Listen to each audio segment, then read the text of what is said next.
Where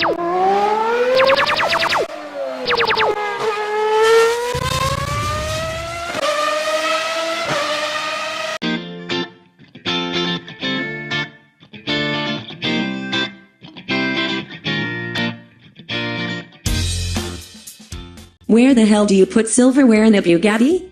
The customs officer asked, staring at the eating utensils packed in engineer Dennis Rohlfs' fancy aluminum Zarges case, which was otherwise filled with spare parts for hot weather testing of the new 1,500 horsepower Bugatti Chiron. At Bugatti, even the engineers have expensive luggage. Rohlfs explained that he wanted to show good manners in America by using a knife and fork when eating the hamburgers he expected to be deluged with out in the desert west. Shaking his head, the customs officer let the weird foreigner pass. Welcome to America. That episode was 2 weeks ago, and Rohlfs' silverware remains unused, lying in his box between the cables, seals, and other exotic Bugatti bits. He has already learned to eat burgers with his hands, lest he draw unwanted attention or marriage proposals, and those same hands are currently on the steering wheel of PT 5.10. That's the glamorous name for our blue and white development car, what the industry calls a pre-series model from the earliest stages of production.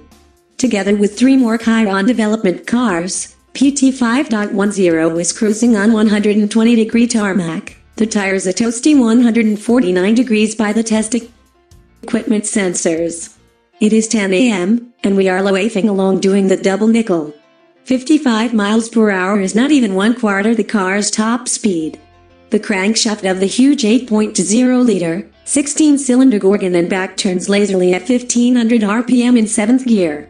That's a moderately raised idle speed, says Rohlfs, smiling.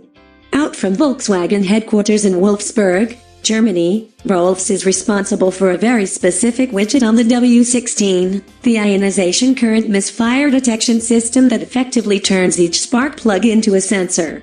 Judging from Rohlfs' nonchalance, the Bugatti is barely breaking a sweat.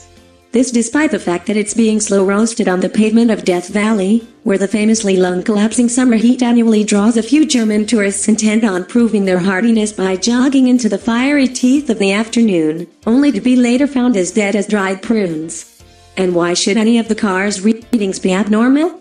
Isn't the W16, as well as the rest of the Chiron, but a mere evolution of the gipsmacking variant that preceded it? The variant went into production in 2005, and, after 450 copies built, how many glitches can there possibly be left to uncover?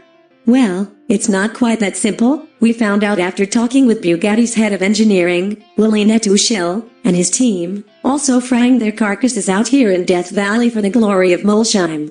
We started the development of the Chiron as a facelift of the Veyron, and we ended up with a completely newly developed high-performance car, he explains.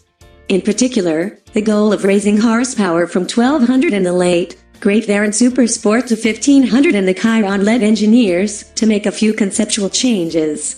The Chiron is no power-tuned Veyron. It is a completely new car with different driving behavior, Nettuschel insists. Well, okay. Our impression, after many hours in close contact with Chirons in different stages of development, is that the new Bugatti is in no danger of being deposed as the fastest GT in automotive history.